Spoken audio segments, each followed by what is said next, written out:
Apa iki satenane takdirku sing jawabke sliramu beto ati beto lambe wes kadung mati rasaku kang mas rungokno tangisku beci eko rasaku uripku ori pasang ranggeh lintang ing angkasa kowe teka gawe lara marang tresno iki wis dalanku pilihane wong tuaku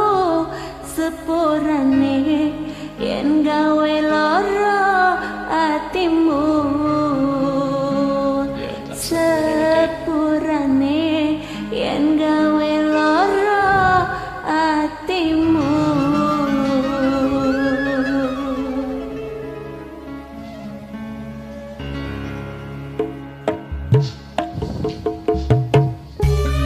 halo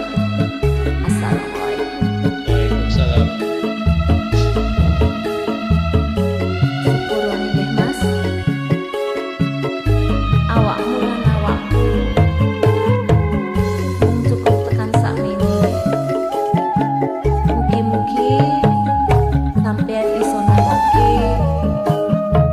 wong sing luwih apik saka aku nggih kan mas percaya tak ikhlaske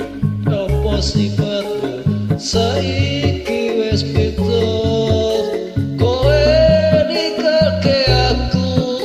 mentengke wong liya apa rasa tresnamu saiki wis sirna kaya lumut ing pinggir sekarang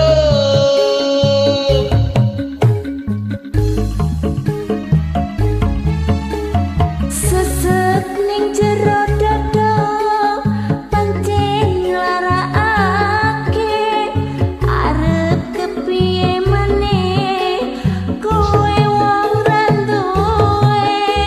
ojo selak batin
tolak